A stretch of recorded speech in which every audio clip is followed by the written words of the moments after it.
दिल्ली सल्तनत के पतन के साथ एक युग समाप्त हुआ और भारत में राजनीतिक अस्थिरता का दौर शुरू हुआ। कमजोर शासकों और साम्राज्य के विघटन ने नई शक्तियों को उभरने का मौका दिया। इसी समय बाबर ने भारत में मुगल साम्राज्य की नींव रखी। An overview. भाग 1। बाबर का उदय और मुगल साम्राज्य की स्थापना। 1483 ईस्वी में जन्मे बाबर ने 12 साल की उम्र में फरगना का सिंहासन संभाला।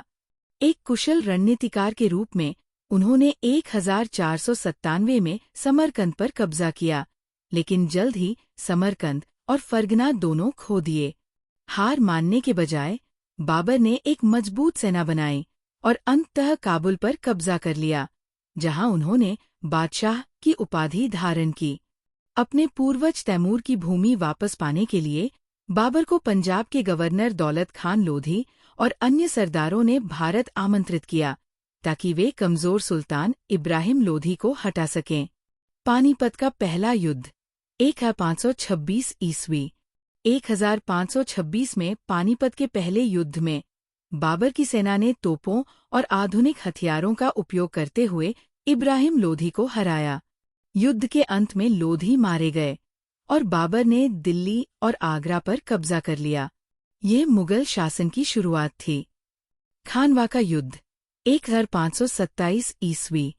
दिल्ली और आगरा पर कब्जा करने के बाद बाबर को राजपूतों का सामना करना पड़ा।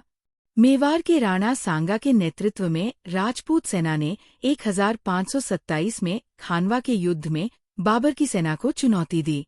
हालांकि राजपूतों ने बहादुरी दिखाई, लेकिन बाबर की तोपखाना शक्ति के सामने वे टिक नहीं पाए।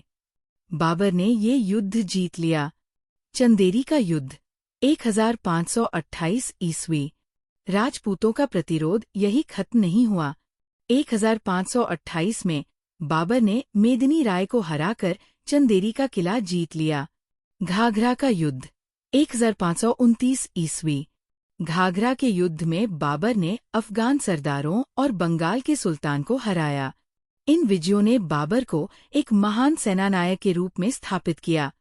युद्ध भूमि के अलावा बाबर एक महान लेखक भी थे।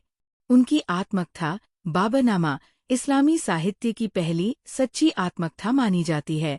बाबर का शासन भले ही छोटा रहा हो, लेकिन उनकी विरासत आज भी कायम है। भाग 2। हुमायूं, संघर्ष और निर्वासन। 1530 में बाबर की मृत्यु के बाद उनके बेटे हुमायूं ने सिंहासन संभाला, लेकिन अफगान सरदार शेर खान और गुजरात के सुल्तान बहादुर जैसे दुश्मनों ने उन्हें कड़ी चुनौती दी। चौसा का युद्ध। 1539 ईस्वी। 1539 में हुमायूं को शेर खान के हाथों चौसा के युद्ध में हार का सामना करना पड़ा। ये उनकी गिरावट की शुरुआत थी। कन्नौज का युद्ध। 1540 ईस्वी। 1540 में शेर खान ने कन्नौज के युद्ध में हुमायूं को हराकर दिल्ली और आगरा पर कब्जा कर लिया। शेर खान ने शेर शाह सूरी की उपाधि धारण कर खुद को राजा घोषित किया। भाग 3। शेर शाह सूरी, एक कुशल प्रशासक। शेर शाह सूरी का शासन भले ही छोटा रहा हो, लेकिन उनके सुधार ऐतिहासिक थे। उन्होंने सशक्त प्रशासन और प्रभावी राजस्व प्रणाली स्थापित की। शेर शाह ने ग्रांड ट्रंक रोड का निर्माण करवाया और रुपया सिक्का जारी किया, जो आधुनिक भारतीय मुद्रा का आधार बना। उनकी न्याय प्रणाली में सभी समान थे और अपराधियों को कड़ी सजा दी जाती थी। भाग 4। हुमायूं की वापसी और मुगल पुनरुद्धार। 15 साल के निर्वासन के बाद हुमायूं ने काबुल, कंधार, दिल्ली और आगरा पर कब्जा किया और 1555 में मुगल साम्राज्य को पुनः स्थापित किया। हालांकि उनकी मृत्यु अगले ही वर्ष 1556 में उनके पुस्तकालय की सीढ़ियों से गिरने के कारण हो गई। हुमायूं की बहन गुलबदन बेगम द्वारा लिखी गई हुमायूंनामा उनके व्यक्तित्व पर रोशनी डालती है। हुमायूं भले ही कमजोर सैन्य नेता रहे हों, लेकिन उनकी दृढ़ता ने महान मुगल सम्राट अकबर के लिए रास्ता तैयार किया। बाबर द्वारा रखी गई मुगल साम्राज्य की नींव, हुमायूं के संघर्ष और शेर शाह के सुधार भारत के इतिहास में एक महत्वपूर्ण अध्याय है। उनकी विरासत आज भी हमें प्रेरित करती है। इतिहास की और रोचक कहानियों के लिए हमारे साथ जुड़े रहें। तब तक सीखते रहें और खोजते रहें।